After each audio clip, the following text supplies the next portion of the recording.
2 months, 3 months, 4 months. Oh, the person said he doesn't want Nigeria, blah blah blah blah blah. I was like, See it in their forehead that I'm good and I am law abiding. Like, they're not the right time for forehead. Like,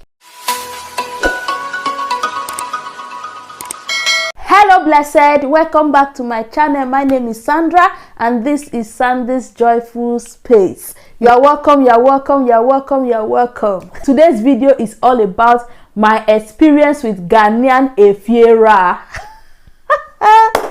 Yeah, I'll be giving you all the gist, all the tea with my experience with Ghanaian landlord, Ghanaian Efiera. That is what we'll be talking about today. So you go and grab your drink, your cold wine, your cold unsio, you know, so that hey, you enjoy and go along with me on this gist.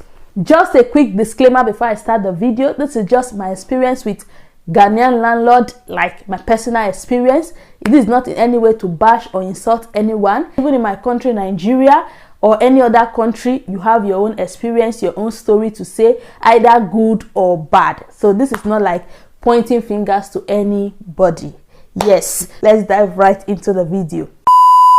If you have watched my previous video, as I said before, I came to Ghana with my sister and her son, and we lived with a family friend for some time before we now like looked for an apartment, and we now moved into our own apartment, which was in where? Nungua. Yeah, so the first place like I lived in that I had to like deal directly with a landlord was in Nungua. So when me and my sister and our son moved in, everything was fine. Before we even moved in, he told us I would be sharing the prepaid meter with like 5 other tenants who lived in the house, but not to worry, he's going to get us our own meter as soon as possible, because we told him, okay, we don't like the idea of sharing. It was like, oh, there's no problem, like he's going to get us our own, it's just for the meantime. So that was not a big deal. So we moved into the place and everything was fine. We liked the place, it was cool. So the landlord does not live with us in the same compound. He lives in Nungua, but not in the same like compound with us. He lives maybe 2 streets away or so. So he normally comes to like check us, check if everything is okay, check the tenant, check the house, and if everything is in order. But he doesn't come so often, maybe once in 2 months, once in 3 months, something like that. So when we moved in, 1 month passed. We didn't hear from this man of our prepaid meter. 2 months, 3 months, 4 months. What's going on, Mr. Landlord? Hey, this is not the agreement we had.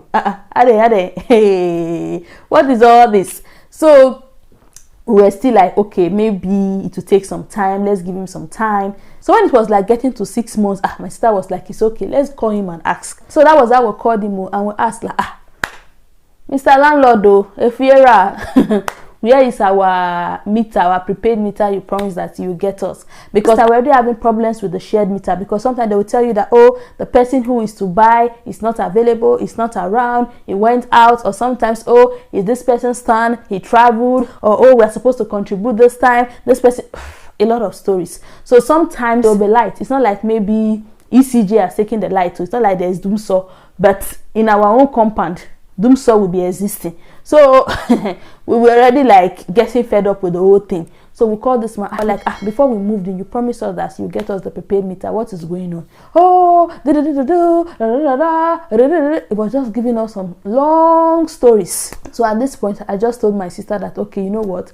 Let's just find a way to do it ourselves or something like that. My sister was like, it's a good idea. So that was how we like asked around. We found a way and we like went to the ECG office. We just did it and we got our meter. So we told him that, okay, we've gotten the meter and everything is fixed and all that. It was like, oh, that's good. Like when our rent is due and we're about to renew, we can remove the money that we spent on it. And we're like, fair enough. That is like, that's cool. There's no problem. That's cool. So that was how we settled that issue. Went along, the man was cool. He was not really always like around. He just come once in a while, as I said before. So we had issues with our drainage system in the bathroom. We called him and called him and called him. He never showed up, so we had to like fix it ourselves. So me and my sister just told ourselves that, you know what, this man is not ready to like be involved in anything. All he knows that he has given you apartment, like don't come and disturb him. He doesn't want disturbance. You for day your day, make it day. So even if you like, let your house be pouring in water. He doesn't care. So he's just that I don't care type of person. So this one is kind of personal to him. Yeah. So when our 2 years rent expired, we wanted to like move out of the place. So we told him that, oh, we want to move out, we're not going to renew our rent, blah blah blah blah blah blah blah. So it was like cool and fine. When he gets somebody and the person moves in, he's going to like get the money for the meter for us. So we're like, okay, that's cool, that's fine, and that's not a big deal. My people, at this time I've already gained admission into nursing school. I was living in the hostel because my school was far from Nungua, so I can't be going like from the house to school. So I just got an hostel around my school. My sisters were still living in Nungua. I used to visit them during the weekend and all that. So when a new person moved into this our Nungua apartment that we are moving out from, we're like, okay, oh landlord, oh yeah, now where is our, you know, our money for the prepaid meter that we installed? It was like, this, da da da da da da. He was giving some stories. We're like, this was not the agreement we had now. So to cut the long story short, was the person who moved into the house that we had to speak to, and it was like, oh, he's cool with like, you know, using the meter. So he just gave us like some of the money we spent on it, and that was how we just settled it. So the landlord never like got involved in it. He didn't even ask us how we settled it. We never called him back. So that was it about my Nungua landlord, my Nungua Efiera.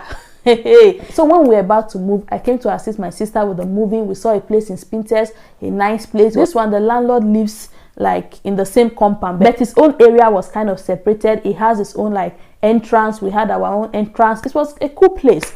And at Spintex, the man was kind of cool. He was very quiet. He was very calm, like a typical Ghanaian man. We didn't even really see him that much. He's always busy. He's not always around and all that. He was very calm. He was like, you know, very quiet and all that. At Spintex, we paid for 2 years. But my sister did not even live up to 2 years there because that was the time she traveled to Europe. I think we were there for like 8 months. She just spoke to the landlord calmly that, oh, now like suddenly an opportunity came for her to travel out and all that, and like, okay, what can be done about it? And it was like, cool, no problem, he's going to refund back our money to us. And just like that, the man just gave us back the remaining like 1 year and 2 months money that was remaining. And we were like, okay, that was quite cool. That was easy. Like there was no much talk, there was no much hassle, there was no much, you know, just like, you know, very cool man. He just agreed, gave us back our money, and that was it. And the man did not even say you have to wait for a new person to move in before I give you back your money. Just like cool like that,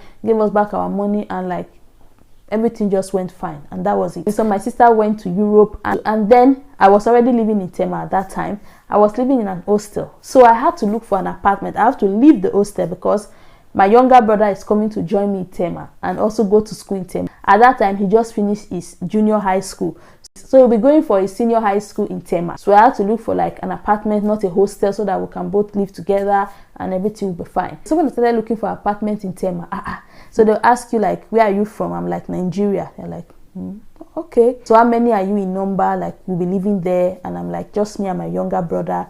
And they're like, okay, cool. Because I took an agent, and then they would not tell me personally like, okay, to my face that they don't want to give me the house. They would be so nice. They would just speak to me and all that. At that time too, I was not very good at understanding Chi. So they would just speak Chi to the agent and all that. And when we step out, the agent would just tell me that, oh, this place is no longer available. I'm like, but it was free just now. Oh, the person said he doesn't want Nigeria, blah, blah, blah, blah, blah. I was like, what's going on? So I experienced this in like 1 or 2 houses, and like, okay, but I'm a good person, I'm nice, like I'm good and all that, I'm a student nurse, I won't do anything, I'm cool, blah blah blah blah blah. They're like, and they've had like not so good experiences with Nigerians, and they're kind of like, you know, just being careful. But seriously, I don't blame them. There's nothing I can do to force them, because they are just being careful, and you cannot like blame someone for being careful. If you have had a bad experience before, it's natural for you to be careful. In as much as I would like them to give a chance to like other good Nigerians and law-abiding Nigerians, I can also blame them, because you cannot just meet someone and see it in their forehead that I'm good and I am law-abiding. Like, they're not the right time for forehead. Like, you cannot see it on the forehead. So it's just like a it's a 50-50. So I get that they are being careful, so I really could not blame them on that. So at this point I was like, okay, how am I going to get an apartment? So at this time I told myself that, okay, maybe if I go with someone who is Ghanaian, it will be better. So I had to get someone to go with me at that time who is a Ghanaian, who is a close friend, and he went with me, and he like speak for me and all that. And before you know it, I got a place. So that is it on today's video. Thank you for watching to this point. And if this is the first time you're coming across my face across this channel, I say you are welcome, you're welcome, you're welcome, you're welcome. Please do not forget to hit the subscribe button and hit the notification bell beside it so that you'll be notified whenever I post any new video. And to my returning subscribers, we cannot go without the dance. My blessed people, my blessed people, my blessed people, my blessed people, my blessed people. Thank you for always coming back to watch your girl, for your support, for your love. I do not take you all for granted. See you all in my next video. Bye.